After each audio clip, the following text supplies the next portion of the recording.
ভাই কি করছে ভাই? পরকিয়া। কতদিন ধরে পরকিয়া করেন? আমার নিজের রক্তে ফুফাতো ভাই। আচ্ছা 3 মাস কোথায় ছিলেন আপনি? আমি এটার 22 তারিখে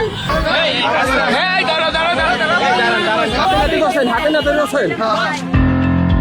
রাজধানীর ব্যস্ততম এলাকা, সবাই যখন নিজ নিজ কাজে ব্যস্ত, ঠিক তখনই হঠাৎ করে অস্বাভাবিক এক পরিস্থিতি দেখা যায়। একজন নারী ও একজন পুরুষকে ঘিরে কয়েকজন লোক টানাহেচড়া করছেন।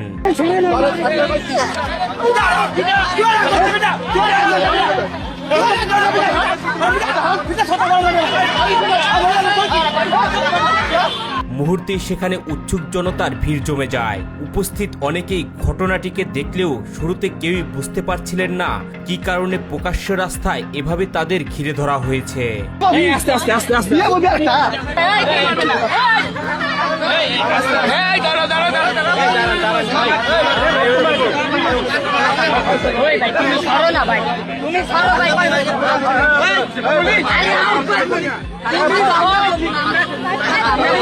ধীরে ধীরে আসতে থাকে পুরো ঘটনা।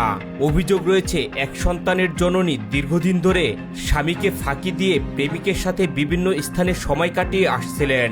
আবাসিক হোটেল থেকে শুরু করে নানা জায়গায় তাদের দেখা সাক্ষাৎ চলছিল বলে দাবি করা হয়। ভাই কি করছে ভাই? পরকিয়া। আচ্ছা এই কি আপনার স্ত্রী ভাই? আপনার ওয়াইফ? আমার ওয়াইফ। আচ্ছা হাতে না ধরেছেন।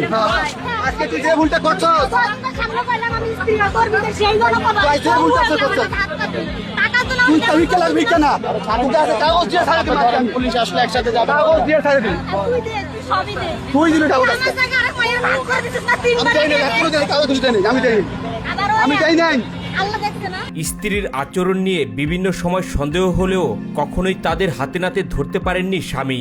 তবে বেশ কিছুদিন ধরেই তিনি স্ত্রীর গতিবিধির উপর নজর রাখছিলেন। অবশেষে সেই সন্দেহের অবসান ঘটে।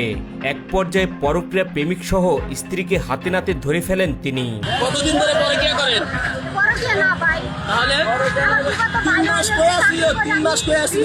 আমি চাকরি দিয়ে করি আচ্ছা 3 মাস কোথায় ছিলেন আপনি? আমি এটার 22 তারিখে 6 তারিখে আসছি 10 টাকা। 10 থেকে 6 তারিখ 3 মাস লাগে পালিয়েছিলেন, কোথায় ছিলেন? ভাই এটা ওই ভালো জানি কারণ আমি তো ওটা পারাইনি আমি জানি না ভাই। ঘটনাটি প্রকাশ্যে আসতেই আশেপাশের মানুষের ভিড় বাড়তে থাকে। এ সময় এক সন্তানের এই জননী নিজের স্বামীর চেয়ে বরং তার সঙ্গে থাকা ব্যক্তির পক্ষেই কথা বলতে থাকেন। এমনকি উপস্থিত জনতার কাছে হাতে পায়ে ধরে ওই ব্যক্তিকে রক্ষা করার চেষ্টা করেন বলে অভিযোগ রয়েছে। এবার এক লাথি দিব সব।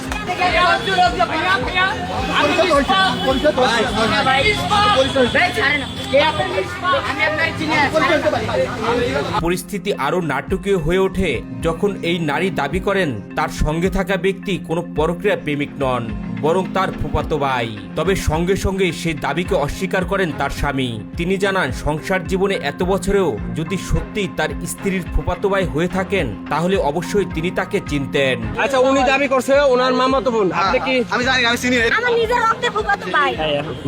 নিজের রক্তের? ফুফাতো ভাই। আটক হওয়া ব্যক্তি তার পরিচিত কেউ নন বলে নিশ্চিত করেন তিনি। একই সঙ্গে তিনি দাবি করেন তাদের একটি সন্তান রয়েছে। সন্তানকে না জানিয়ে এবং পরিবারের কথা চিন্তা না করেই দীর্ঘ সময় বাড়ির বাহিরে কাটানোর কারণে তিনি এবং তার মেয়ে মানসিকভাবে ভেঙে পড়েছেন। বাচ্চা রাইখা এক কই দিয়ে যে ফুয়া তুমি 12 বছরে ফুয়া তো দেখেই না হইলের বাচ্চা। এক পর্যায়ে ঘটনাটিকে কেন্দ্র করে উত্তেজনাকর পরিস্থিতির সৃষ্টি হয়। পরে আইনশৃঙ্খলা রক্ষাকারী বাহিনী ঘটনাস্থলে পৌঁছে পরিস্থিতি নিয়ন্ত্রণে আনে এবং সংশ্লিষ্টদের পুলিশ হেফাজতে নেয়। ভাই এই যে গাড়ি সামনে গাড়ি